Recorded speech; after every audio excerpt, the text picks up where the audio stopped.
a good one. Yeah. I was taught in a really small environment, even though I'm from LA.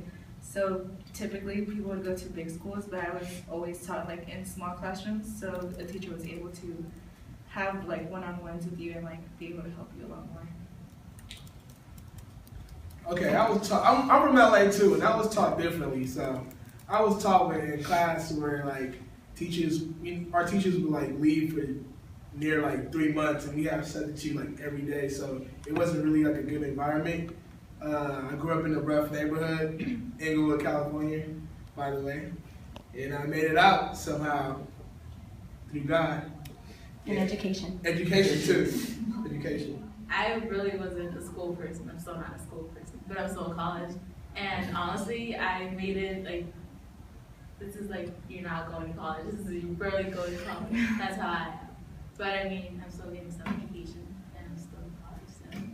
Yeah, I want to comment on that too, because I went to a small school, but we didn't, I mean, we had good teachers, but like kids didn't want to learn. Like everyone just blew it off like it was nothing. And so you could make it a good environment because you could get the one-on-ones with teachers because you had a small class, but most of the kids didn't want to be there. It was just like, why am I even here? No one cares about me. I'm gonna grow up in the same town and die in the same town anyway. So that was basically where I mean, you're from Reading. I'm from Reading, and that's not different. So being from Red Bluff, it's like you know like 90% of the people that you go to school with are going to graduate, have kids, and die in that town. Oh my God. Yeah, or within like a half an hour radius. Yeah, so, see, Reading's not even that far. Yeah. So anyway, it was just kind of like for the kids who want to get out, the motivation was let me get out of this town.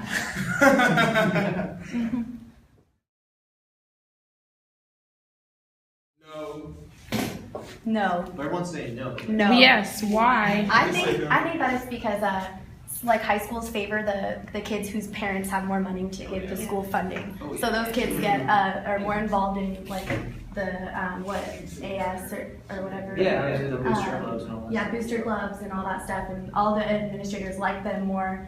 There was this boy named Austin Clark, and because he was like the most wealthiest in our little hick school in Cottonwood, everyone loved him because he was like the football player, and he was like the only kid that did all the sports, and like everyone knew him even if he didn't know them. And his parents donated the most money to school, so that's why. Wow. He got into Sac State, and yeah, but so I think that it's like that. Whoever's parents have the most money. I went to three different high schools.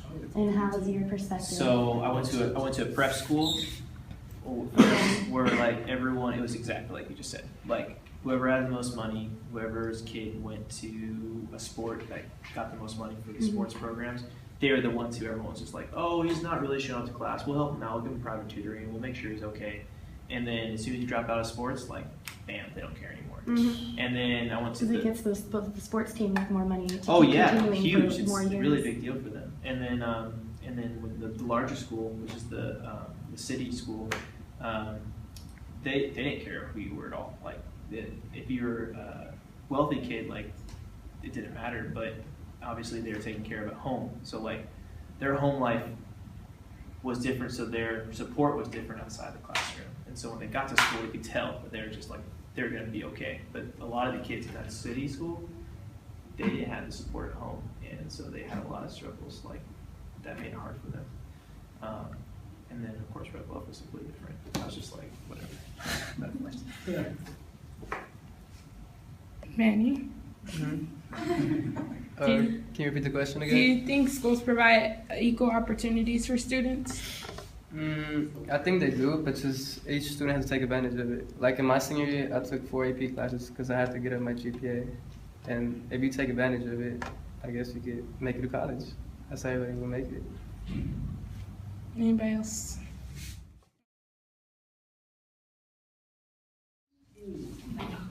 No. I think it's about how well your parents prepare you before they actually take you to school that first day. Because if you're just being dropped off and then you're kind of going home and not really having that much support to do your homework or anything, and that's like brings back to like take advantage of what you got. Because if your parents are not even encouraging you to do your homework when you go to school, are you really gonna pay attention like when you're like young? you're really going to want to take advantage of that and go to college because you have to go to high school. You don't have to go to college. Did you learn? I learned more from the stuff like during the summer that I did than the stuff I did in school. But that's because I did a lot of manual labor over the summer, so like it taught me that I didn't want to do manual labor.